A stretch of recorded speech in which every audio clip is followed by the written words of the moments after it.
So, what's up mga Torpapits? Magluluto tayo ngayon ng shrimp batterol.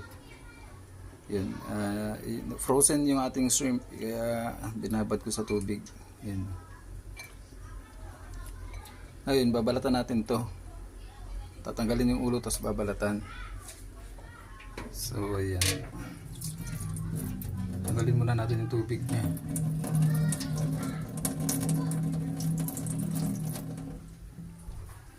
Tapos saka tatanggalan ng balat, saka yung pinaka parang antena niya, ito yung mahaba. Okay, yan. Sige, mamaya na lang. Oh yeah mga Torpapids, ito na yung ating hipon. Binilatan ko na, tsaka tinanggalan ng ulo. Kumunti siya kasi siyempre tinanggalan ng ulo tsaka balat. So ang ingredients natin ay ito: cornstarch, asin, asukal, paminta, tsaka yung sesame oil. Tapos sibuyas, bawang, dahon ng sibuyas, tsaka siyempre hindi mawawala yung gin. Mamaya masarap to pag medyo malagihay ka na, tapos ito yung kakainin mo. Mamaya papakita ko paano natin to kainin. So, mamaya na lang. So, nilagyan na natin to ng sesame oil, asin, asukal pala, tsaka paminta. Tapos nilamas-lamas natin para maghalo-halo. Pero malinis tong kamay ko Okay, tapos mamaya ipiprito muna natin. What's up, man? And ito na mga Torpapids, lalagyan na natin ng mantika ang ating kawali kasi magpiprito tayo ng hipon, tsaka konting mantika lang to, sibuyas. Haluin natin para magkalat siya. So teka lang, malakas yung apoy, umuusok. And ito na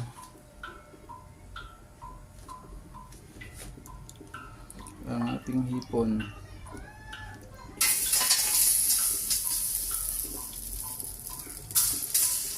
Kung masyadong lakasan yung apoy, parang siya, medium heat lang.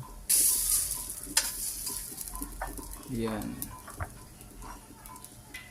Oh yeah, sarap na ito mamaya.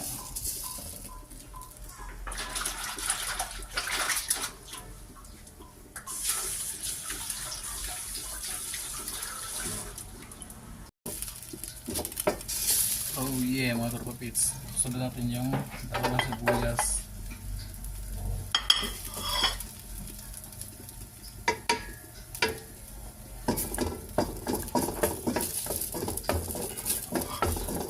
Yan, tsaka bawang.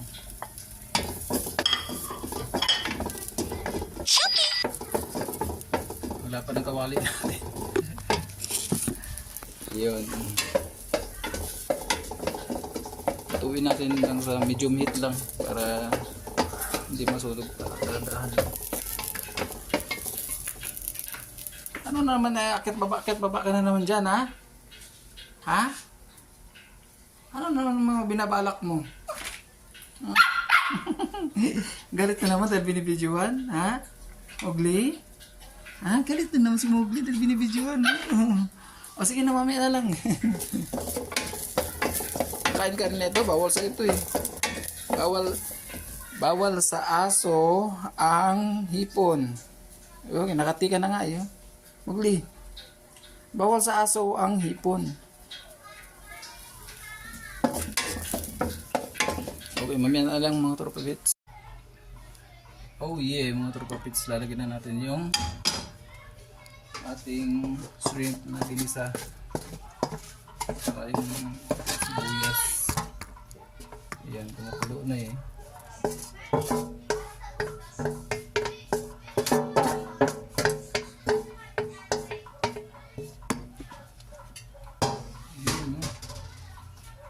kasarap.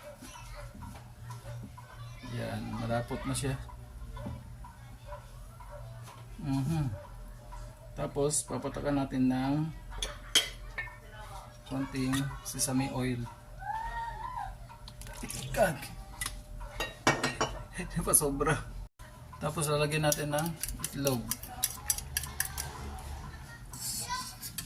Medium heat lang, huwag masyadong malakas kasi nasusunog yung lalim niyan eh. Yan. Lagyan ko pala ng konting toyo para medyo may kulay siya.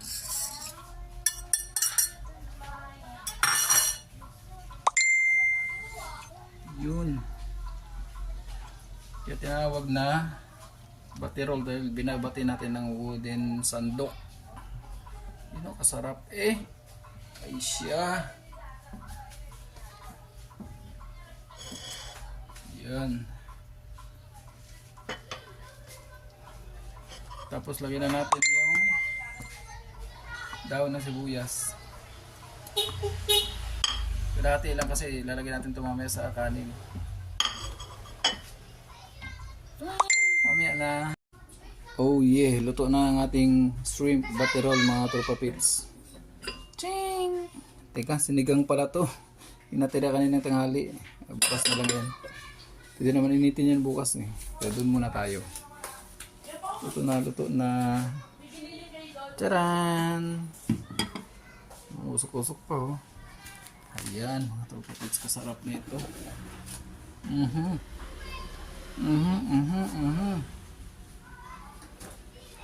So, ang gagawin natin dito is ita-wrappings natin sa rice.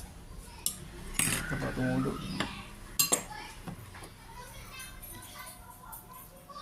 Ayan.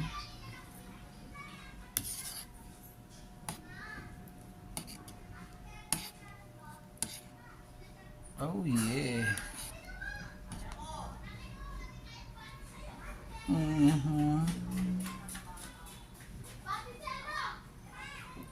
Yan, kasarap.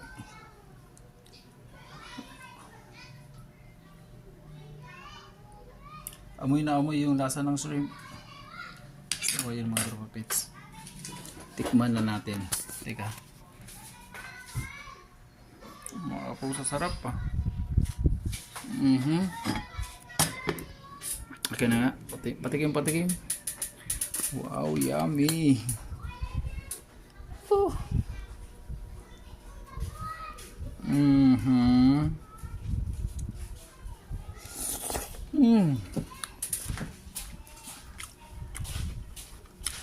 Makakalimutan mo yung tinilas mo sa sobrang sarap mga tropa pits. Tara, kain tayo. Wow.